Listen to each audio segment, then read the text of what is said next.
Good morning, good afternoon, everyone. Welcome to today's Exploring by the Seat of Your Pants event. My name is Joe Grabowski, and I'll be your host for today.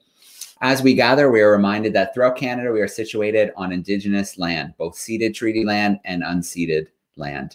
This land is steeped in rich Indigenous history and home to many First Nations, Inuit, and Métis people today. As a country, we have a responsibility for the stewardship of the land on which we live and work. So today I acknowledge the Mississaugas of the Credit, First Nation of the Anishinaabe and Haudenosaunee, and neutral people whose traditional territory I'm broadcasting from today. So Secret Pathweek is a national movement commemorating the legacies of Gord Downie and Chanie Wenjack. The Gord Downie and Chanie Wenjack Fund would like to inspire Canadian classrooms to use this week to answer Gord Downie's call to action and do something as we share knowledge and work towards meaningful reconciliation. So Secret Pathweek is taking place this week. We have all kinds of connections with Indigenous artists, leaders, and scientists who are sharing their stories with classrooms across Canada throughout the week. So you can join in these events if you head to exploringbytheseat.com, and under special events, you will find the Secret Path events. You can sign up to join in a camera spot and interact. You can sign up to watch on YouTube or tune in after the events. We are loving the week so far and getting to meet all kinds of amazing students across the country, as well as Indigenous leaders, artists, and scientists. So right now, we are gonna spend some time with Theland Kicknosway. He is a member of the Wolf Clan of the Potawatami and Cree Nation from Walpole Island in Southern Ontario. He is currently in high school, grade 12, in Ottawa, and enjoys offering his gifts of song, dance, and voice for all. He is a singer, a grass and hoop dancer, and helps in ceremonies in many places. In fact, in 2015, at just 12 years old, he led the incoming Prime Minister and Cabinet into the swearing-in ceremony with a drum song. So pretty darn cool. I'm going to bring Phelan live into the event now. Phelan, thanks so much for joining us today. Thank you so much for having me. Appreciate it. All right. Well, it's great to see you. The last time we connected was the very first ever Secret Path Week, where we did some virtual events. And it was a ton of fun to share your story with students across Canada. And I'm excited to be doing it again today. So am I. Look forward to it. All right. Well, I'm going to let you take over for a little bit. And then we're going to start to meet some of the classrooms, both the camera groups and the groups on YouTube. And just a reminder to those on YouTube, let us know where you're tuning in from, where your students are, and then, of course, use that space for some questions. So, Theland, it's all yours for a little bit. Chimigwech, thank you. So, buju ani tanse kwe wache sego. Nimki benoje kapisi samat napisis dijnakaz maingan dodem Bkejwanong donjuba. So what I said was, good afternoon, hello, wherever you're watching from. My English name is Theland Kicknosway. I am Cree and Potawatami from Walpole Island First Nation, Bkejwanong Territory. And my reserve is about 2.5 hours southwest of Toronto. I'm 17 years old. I'm in grade 12 at Maryville High School. And I'm a proud Indigenous youth growing up in the city. And I'm very, very grateful for everything that I've learned from my parents, from community members, and from my elders in this region.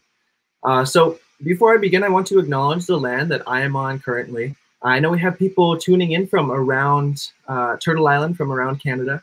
And I want to say Chimigwech, and Chimigwech in my language means thank you. So big thank you to all of you for tuning in and for being here and spending a little bit of time with me and with Exploring by the Seat of Your Pants. So I'm on the unceded, unsurrendered Algonquin territory. And as a Cree and Potawatami youth, my parents always told me that we are guests on this land. So we always acknowledge the land that we are on. And so we are guests and very grateful to be living here today. So what I'm going to do is I'm going to start off with this thing right here. This is a native Indigenous style flute. I was gifted this flute a couple of years ago. And I've been, playing with the flute off and on for the past couple of years. But, with the pandemic going on, it's also offered that time to, reconnect with different things such as, touching and being back with the flute. So I'll play a quick flute song for each and every one of you beautiful people. Chimigwech.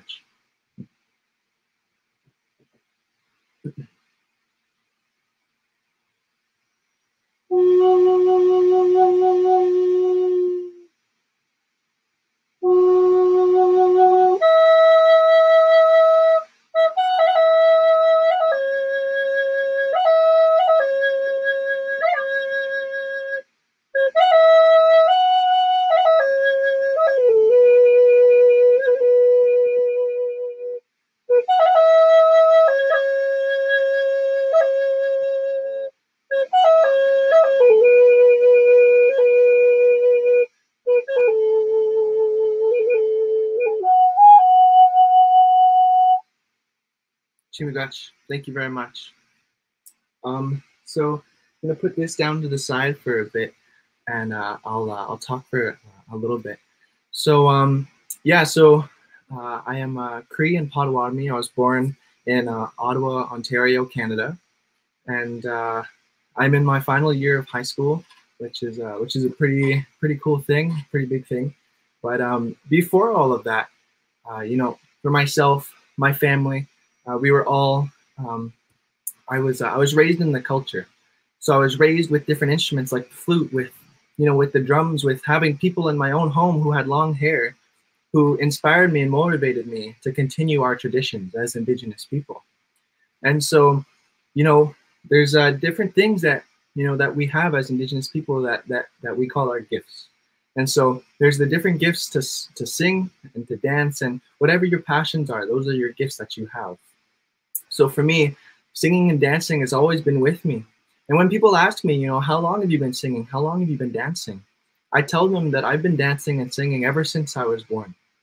And I say this because when our mothers are pregnant, when you feel those kicks, those are our first dance moves as children. Before we're even in the physical world, before we're even born, those kicks that you feel on your tummy, those are our first dance moves that we do. And then when we are born into this physical world, in those first couple of minutes, we sing our first song. And I say that because we have our first cry. So when we cry, that's our first song that we sing. And so as Indigenous people, as an Indigenous person, I carry those teachings with pride, knowing that I will pass on these traditions to the generations that will, come in the future. So with that, I'm also grateful to have the gifts of the drum and my voice to sing. And so I want to share a song with you as well.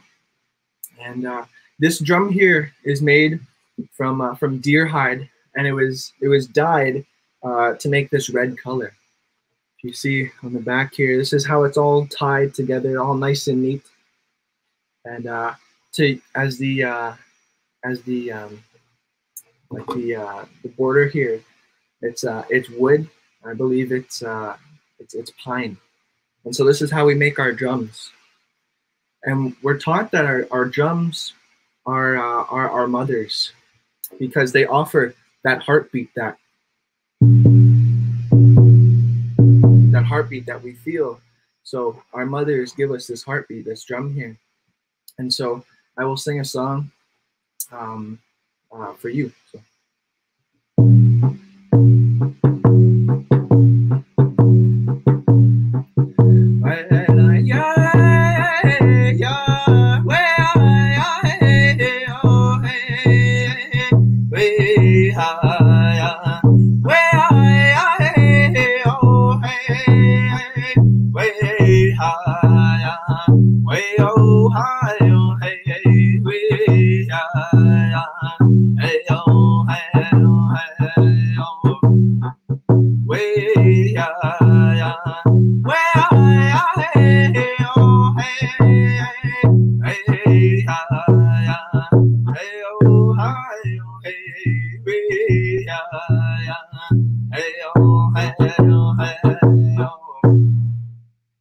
So that style of song that I just sang, that style of song is called the round dance. And there's actually a dance that goes with that as well. When you're hearing the two beats there, that again, that's our heartbeat. And when we are when we're singing off the beat, and that's what keeps that vibration going, that good vibration of the drum in our voice as we work together with these different instruments and with the gifts that we were given. We were very grateful for that. So I was gifted this drum, I believe when I was about 12 years old. And I've had this drum ever since. So yes, thank you very much. So for me, as an Indigenous youth growing up in the city, I wasn't always, around culture per se with, different people at my school. I was one of the only Indigenous kids growing up at my at my school, and it was pretty difficult to try and find other youth and kids in my own school to learn about Indigenous ways and Indigenous culture. So I definitely felt like there was some disconnect there for sure.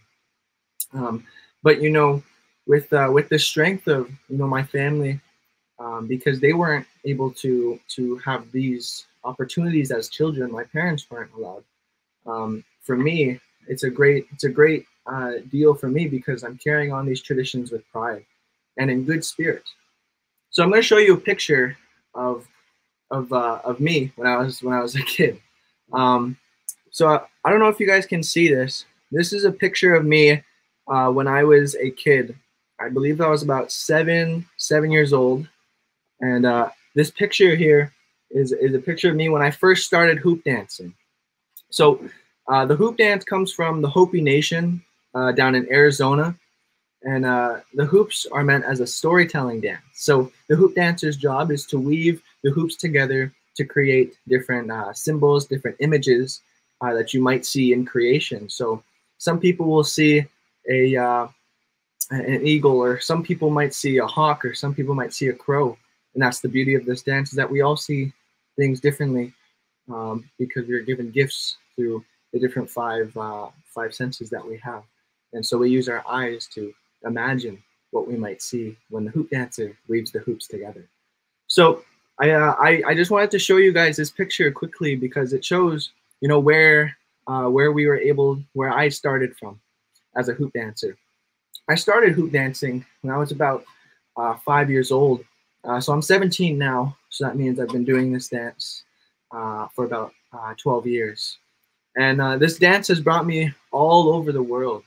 I've had the pleasure and the privilege to dance all the way down in Mexico to the United Nations in Geneva, Switzerland, and all around Turtle Island, all around Canada. I've had the privilege and the joy of dancing for hundreds of thousands of people. And with this gift of the dance, with the times that we're in, we also use our culture to learn about through different social media platforms. So for myself, back at the beginning of this year, I started a TikTok account. So many kids will know what TikTok is. Many people will know what TikTok is, and I've amassed over 250,000 followers on the TikTok app.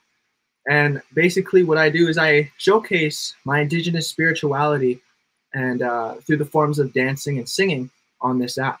So I've had different videos go viral. I've had one video reach up to 5 million views.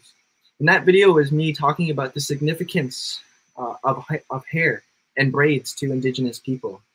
So I'm very grateful that people all around the world are able to see these videos, not just from myself, but other Indigenous creators to see, different things that are significant to us. So I'm very grateful that people were able to learn about that. But with the gift of the hoop dancing, I was also blessed to have these. And if you guys don't know what these are, this is what a hoop is. It's a circular shape. And I've been dancing with these hoops for the past 5 years, I'd say. And the special thing about these hoops are that they're not like regular hoops that you'll see. And actually, let me show you what I mean.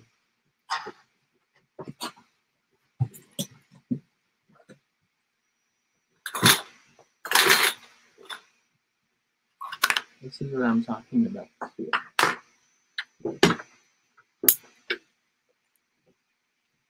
So these hoops are special because they glow in the dark. They are LED, glow in the dark with rainbow colors all the way around. And so when I'm dancing with these, they give off that beautiful reflection of the rainbow. And as a kid, I always told my mom, I asked my mom, you know, I want to dance in the rainbow. And so when we seen these hoops, we knew we had to get them. And so I've had the joy of dancing with these hoops all around the world. And, you know, there's this thing that I say, everyone belongs in the circle, no matter where you're from, what color you are. We all belong in this circle. So that's what I believe this shows a lot of people. So this is just a little bit about this dance style and the hoops that I was given. So I'm very grateful for that as well. I'm just gonna get some light in here, you guys. But yeah, so using different social media platforms, I've been able to showcase Indigenous culture to thousands of people, hundreds of thousands, millions of people all across the world. And we're all able to do it off of this thing that we have in our pocket, which is our phone. Every video that I make is off of this phone right here. And that's the power of technology nowadays. Is you know, because of this pandemic that we are in, I can't actually go to your schools and see you guys physically, but with the power of technology and the internet, we're able to connect with each other still using Skype or you know, different FaceTimes, different video chats and webinars just like this. So I'm very grateful for that as well, that we're still able to connect with each other through that as well. So I'm very grateful to have been asked to come here again, you know, for the second year to share a little bit. So what I'll do is I'll close with another song, and you know, I will explain one more thing afterwards, but I just want to say Chimigwets to each and every one of you for being here. So going back to what social media has done for myself, and with the significance of these things here that I carry, I was taught that our hair, when we are braiding it, we're braiding it with good thoughts and with a good intention. And so when we're braiding our hair together, the three strands are body, mind, and spirit. And I don't let anybody outside of my family touch my hair, just because I don't know what their intentions might be. And as an Indigenous youth growing up in the city, it was very hard, because I had many people, you know, many people that were very encouraging, say, yes, we're very proud of you for growing your hair. But I've also had, you know, sometimes I've had people who went out of their way to bully me because I had long hair. I was called a girl many times, and I was threatened with people telling me that, you know, you shouldn't have long hair, you know, you don't belong. And so for myself, I know many kids, many people still feel that today, which is unfortunate. So I use my social media platforms to make sure that their voices are heard, to also tell them that it's okay, you know, you're not the only one. We're all in this together. And so when I see other boys, other men, other people, you know, who have hair with braids, they're wearing them with pride, I always say, Chimi Gwetch for your hard work. Thank you very much. Because even carrying these and showing these, it's showing people that even generations ago, you know, my family's history, their hair was cut in residential schools. And so I definitely carry these with a lot of pride, knowing that I carry the generations of stories through my hair. So that's how I feel when I walk in my schools, or when I walk at the mall, or if I'm just walking down the street. I feel very, very good inside, knowing that I'm doing something right for myself, for my family, and my community. And so I try to pass on those good teachings to people all around the world. So I will finish with a song, and I will say, Chimi Gwetch, to Exploring by the Seat of Your Pants, for inviting me once again to share a little bit. So, Chimi Gwetch.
Thank you very much. So yeah, I believe we're going to do Q&A or some sort of that. So. Yeah, absolutely, Phelan. Thank you so much. Well, really for everything today, sharing those stories with us, showing us a few things, some beautiful songs with the drums, and you know, congratulations on your TikTok success. That's pretty exciting. 5 million people taking something in. That's an amazing reach. So, and you know, and a huge shout out to you and your courage and you know, believing in, you know, what you want to, and you know, wearing the hair the way that you do. It's an incredible, what's the word I'm looking for? Just a shout out to the legacies of so many that came before you. So thank you so much for everything that you do and sharing it with so many people on such a big stage. All right. Well, let's meet some groups. We have tons of classrooms tuning in via YouTube, so feel free to send some questions in there. In fact, I'm going to do a few shout outs here. I won't get everybody because there were so many who said, hey, but we've got Mrs. D's class joining us in Toronto. We've got a grade 7 class, Ms. Patterson in Milton. Chatham, Ontario, we've got Queen Elizabeth II Public School joining us. Grade 6 class with Ms. Duncan in Ottawa, so maybe not too far from you, Theland. Vanderwall 7 and 8s in Milton. Lots of Milton classes joining us. Let's see, Ms. Stanton is joining us, her grade 6s. Mississauga, St. Catharines, it just goes on and on. Toronto classrooms. Looks like we've got some Alberta, British Columbia. So good stuff. Great to have so many live classrooms joining us. And let's get some of those questions coming in as well. Oh, here's one right away. Miss Elliott wants to know, how can students find you on TikTok? What's your handle? Okay, so my handle is actually, it's my first name. It's Theland, but actually you put a underscore in between the and land. So the_land is my username on TikTok, and on Instagram, it's the same thing. You just add a K to the end of it. Okay, if I got that right there, the_land. That is perfect. Beautiful. All right, so definitely, I think you'll have some more students following along. That's great. Good stuff. All right, well, let's meet a live classroom. Let's start grabbing some questions. So we're going to go to Mrs. Little's group. They are joining us in Dutton, Ontario. Let me bring them into the call. How are we doing, everyone? Hi, we are well, thank you. Hi. One of our questions is, do you ever compose your own songs, or are all of the songs that you play passed down through the generations? That's a great question to ask, actually. So the songs that you heard today are songs that have been made prior from different song makers in our community. And actually, that final song that I sang is a song that I made personally, and I made that a couple of months ago. And you know, all the songs have stories to tell, and if I had more time, I would definitely tell the significance of each song. But to keep it simple, yeah, there's definitely songs for different points and different times that we'll need in our lives. So there's definitely opening and closing songs, and then there's also songs that are significant for certain times. So yeah, songs have been passed down for generations, but I'm very happy to know these songs and to also make them as well as I continue my journey. So thank you. Oh, Joe, you're on mute. There we go. So Miss Vonderwall's class is tuning in, and you know that what you shared really resonated with them about, you know, having times where you were bullied, kind of growing up. So what was your response? How did you deal with those situations? Yeah, so I'm very grateful for my family's strength because, there were certain times when we would go off to a, like a volleyball tournament, and unfortunately, I was bullied there. There was they cornered me by the water fountain, and they told me, why is a girl at this tournament? They threatening to cut my hair off, and when different issues and problems and different moments like that arise, I'm very grateful for my friends who were there as well, who helped me and supported me through that time. And so it wasn't just an experience; it was also a life lesson that because I show my hair very proudly with courage and bravery in the communities, as I know many people do. There's still going to be people that will try and stop you, but just for me, knowing that my story is to share with others that we're here for a reason. We all have a purpose in life, and when you're ever in those difficult situations, know that be true to yourself and keep on going with who you are. And so I'm very grateful for my friends who stepped in there and de-escalated that situation as well. And after that, we also did have a meeting with both the schools, and we all came on good terms, and we had a nice volleyball game at the end. So it all worked itself out. All right, that's great to hear, and it's can't stress enough the importance of a good support group and friends, because they can really carry you through a lot of things. Mm-hmm. Okay, let's visit another camera classroom here. We're going to go to Mr. Ian's class is tuning in with us. They are 5th graders in Barry's Bay, Ontario. So in a virtual classroom, I'm going to bring Mr. Ian in. How you doing? Oh, can you grab the mute for me, Mr.? Yeah, there we go. Good afternoon. Thanks so much for sharing everything you shared today and everything you're sharing online. Our students have really enjoyed getting to learn about you and learning more about Indigenous culture. We've been learning about the brain and a bit about mindfulness. And when we get into stressful situations, when our amygdala kicks in and kicks into that stress response. And so some of the things that you were talking about, performing in front of thousands of people, some really big events, we're curious, what are some stressful situations that you've been in, and how have you helped yourself go through that situation so that you just don't get stage fright and unable to perform in some of those potentially stressful situations? Yeah, so for me, I've definitely been in some very stressful situations whenever I'm performing, whether that's live performances or if it's online.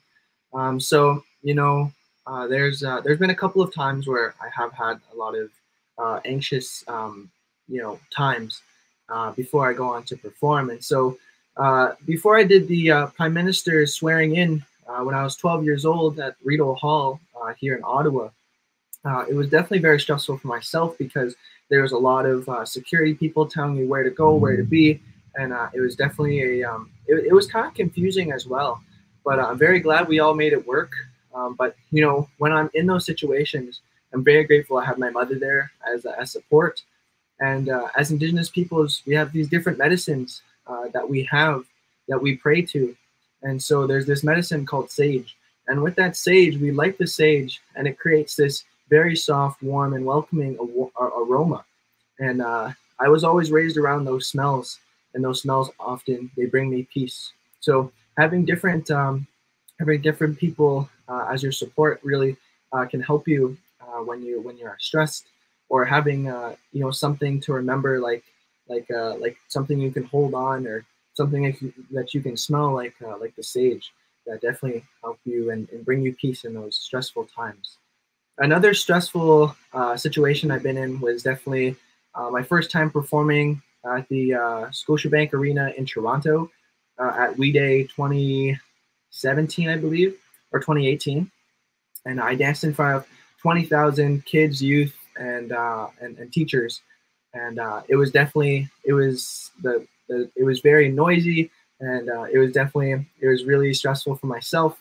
But you know, I'm thankful that there's people there by my side who are there to help. So definitely, I encourage make sure that you have people who are there to help you and support you whenever you are feeling and that you are in a stressful situation. And just remember to breathe. Remember that to take that time for yourself. And you know, we all need those certain times for ourselves when we need to look after like what situation we are in. You know, just be present, be in the moment, take a breath and step back if you need to. So that would be my advice, and thank you. Okay, great advice. Mrs. Sang Tam's class is joining us, a grade 4 class, and they're really, first of all, we're really impressed by the talents that you shared with us today, and they're really curious about some of the other places you've traveled to perform. Yeah, so as I said earlier, I've had the privilege of going down to Mexico, to different villages around to share, you know, not only the hoop dancing and the singing, but also as a learning experience for myself, to learn from the different people in those villages as well, and to see how similar our traditions are, and how our Indigenous spirituality is alike. So yeah, I also said I've been to Geneva, Switzerland, to speak as a human rights of the children ambassador at the UN, and I've had the privilege and the grateful opportunity to dance all around Canada. And one of the most memorable places that I've been is definitely I went to Vancouver last year for We Day, and that whole We Day tour, I was able to be one of the dancers on the We Day tour, and as the opener for the whole entire show. So, you know, to have traveled to those different places from the Maritimes all the way to, you know, from coast to coast, and to share with, you know, hundreds of thousands of people, I'm truly blessed to you know, carry these gifts in a good way, hoping that others will be motivated to learn more and to further educate themselves about, you know, different things that mean a lot to us as Indigenous people. So thank you for your question. Okay, we're going to visit another classroom now. We are going to go to Mrs. Burns' group. They're joining us in Milton, Ontario. Looks like some grade 7 and 8 students in a virtual classroom. So let's bring Miss Byrne in. There we go. Hi, Theland. I actually follow you on TikTok, so I'm fangirling a little bit. One of our students, James, says that because he's Italian, they show love with food. And he's wondering how you and your family show love. So thank you, James, for your question, and Ms. Byrne. I appreciate you know, that you're following my journey. It means a lot to me. But you know, we all have our way of showing love. I personally love food a lot, so you know, James and I are really connecting on that level where, you know, we love food, as I'm sure a lot of people love food as well. I actually have food downstairs waiting that I can eat afterwards. But the way we show love is definitely through you know, through different ways, through different songs and different things of the gifts that we're given. So, you know, even just giving someone a hug shows that, you know, that you're there for them. And you know, there's different songs that we sing that are made to you know, have those different tunes that even offer us that different love and that sort that we give. So definitely, food's a big one for us as well, but also using the different gifts that we're given to express and show our feelings as well through that. So thank you very much. Okay, thanks for the question. We're going to go to Mrs. Ayers' group. They are joining us in Toronto, Ontario. Let's see if we can bring them into the call. It's actually 2 classrooms getting together today, so let's bring them in. That's right. How are we doing, Toronto? Hi, we're going to say Anin and Miigwet. Anin, Miigwet. Anin and Miigwet, Phelan and Joe. We have a question from our class, and it is, what does your regalia mean? So we've watched your videos on CBC and seen that you were wonderful beaded regalia, and we're wondering what it means. Yeah, so I really appreciate the question. So as a dancer myself, growing up with the traditions and carrying on my culture in a good way, I'm also a dancer, and so there's many different dance styles that we partake in. There's dance styles that are made specifically for men, for women, and then there's gender neutral ones where even you can do both. But for myself, with the regalias that I have, all the regalias are either passed down from the generations before, or we are involved in trades with other families and other community members to get our regalia pieces. So the outfits that you see are all made from my family, whether we put our own blood, sweat, and tears into the outfit, or we made a trade to get the outfits that we have here today. And these outfits and these traditional regalias that we carry, we don't wear them like costumes. So many people call them costumes, but they're actually regalia, because costumes are what you wear in actually a couple of weeks. It's with Halloween. That's when you wear your costumes. But we do not wear these as costumes. We wear them as regalia, and we have different meanings for why we wear our regalia.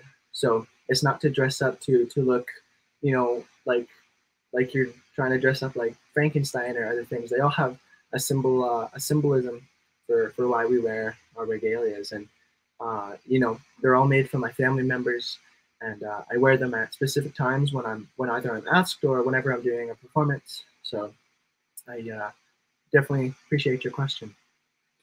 Okay, thank you for that question from our classes in Toronto.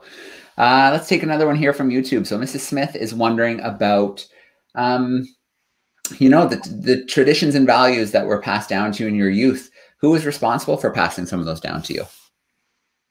So I've gotten this question a couple of times, and it's always an interesting thing to be asked and then to answer as well. So the different gifts, like the singing and the dancing and the drumming, a lot of those are stuff that you see as a child or whenever you want to learn. So I see most of these stuff growing up. Either we travel to powwows or different other cultural gatherings. And at these gatherings, you'll definitely see many people who may inspire you to start dancing, or, I really like their regalia, or different other things like this. But for myself, using the drum and learning different songs, I've also had to ask many people, different techniques and tricks of how do you do this like that? How do you do that? And it's always, making sure that you're asking questions, because, we won't learn unless we ask questions. So I've definitely had to ask a lot of questions to many people around Turtle Island in the powwow trail, and actually a big help is also YouTube, using the different social media and internet out there. I've learned a lot of songs on YouTube as well, whether that's by listening through ear or looking at different comments and seeing the lyrics, or just even trying to listen to it and try and sing the same song. So definitely YouTube has helped to learn as well. So make sure that you're typing in whatever you want to learn, and there's a lot of things that will educate you out there as well. Okay. We have a classroom that's joining us, but their microphone's not cooperating. So they sent me a question via the chat. So we want to give a shout out to Mrs. Hinnigan's class. They're 5th graders in Mississauga, Ontario. So great to have them joining us today. And the question they sent in is that in the classroom, they've been talking about rights and freedoms, along with Orange Shirt Day, and how everyone's rights and freedoms aren't always respected in Canada. So one of the students was wondering if, you shared some stories where you encountered some discrimination growing up, and they're wondering if maybe you've noticed, are things getting better? Are things about staying the same? What have you noticed in the last few years? So yeah, definitely growing up in my own community, I've experienced different forms of racism and discrimination against, myself wearing my braids or or even just by the color of my skin. And that's what I tell people is that, you know, each and every day that we wake up, you know, we always give thanks for everything that we have, for the roof above our heads, for the sun that shines down, or for the rain that will water everything around us. But you know, there are a lot of issues and epidemics that are still happening throughout Canada before we were even born, and that I know will continue after we pass in this world. That I hope I can make a difference or make a change to, you know, we can do that today and tomorrow. And these different epidemics include, you know, missing and murdered Indigenous women, you know, girls and two-spirited people, you know, people who don't have clean drinking water on reserves, you know, the pipelines that are going through our communities. Even right now, we have the Mi'kmaq, the fishery happening on the East Coast. And so, you know, there's different problems and issues that arise every single day. And, you know, we always have to be grateful for what we have, but also to try and support others who are at the front lines and who are, you know, putting, you know, their body on the line and who are helping with their spirit. So, you know, there's definitely a lot of things that that Canada and that we as individuals can do to better our community, that we can make a change. And so, you know, I definitely encourage, you know, go read as much as you can about different issues and different epidemics that are happening in Canada, and seeing how you can help. And one way that, you know, that I'm helping is for others to learn. If you go to my Instagram, I have a link tree that you can go check out, and you'll see a bunch of different links to different issues that are happening, you know, around Indigenous people in Canada today. So definitely go check out my my link tree on Instagram, and you'll be able to learn more and further educate yourself about the different issues happening right now. Okay, thank you so much, Theland. And you know, you're right, there is a lot of work to be done and a lot more things that need to be brought to the light. You know, two things that I'm really going to take away from today. I loved the beginning, how you described, you know, you've been dancing and singing since the day you were born, whether it was pushing, you know, in the uterus, or when you came out and made your first cry. I think that is such a beautiful way to describe it. And, you know, I think your solution, your path of, you know, when something frustrating happens, or maybe you do face discrimination, of choosing to educate instead, choosing to educate, choosing to share. I think that's really important. And so, you know, I'm not surprised at all that you're gathering a huge following, you know, to hear what you have to say and to share what you have to share. So Theland, huge thank you for joining us today. Really appreciate it. Thank you so much. Chimigwech and Bamapi. Take care. All right. Well, shout out to our YouTube classrooms. Thank you for your amazing questions. Thank you so much to all of the classrooms that joined us via YouTube and sending us in those great questions, our camera classrooms as well, and lots more events to come. So we hope to see you checking out some more events. And again, thank you so much, Theland, and everyone. We are going to sign off for today. Thanks so much, everyone.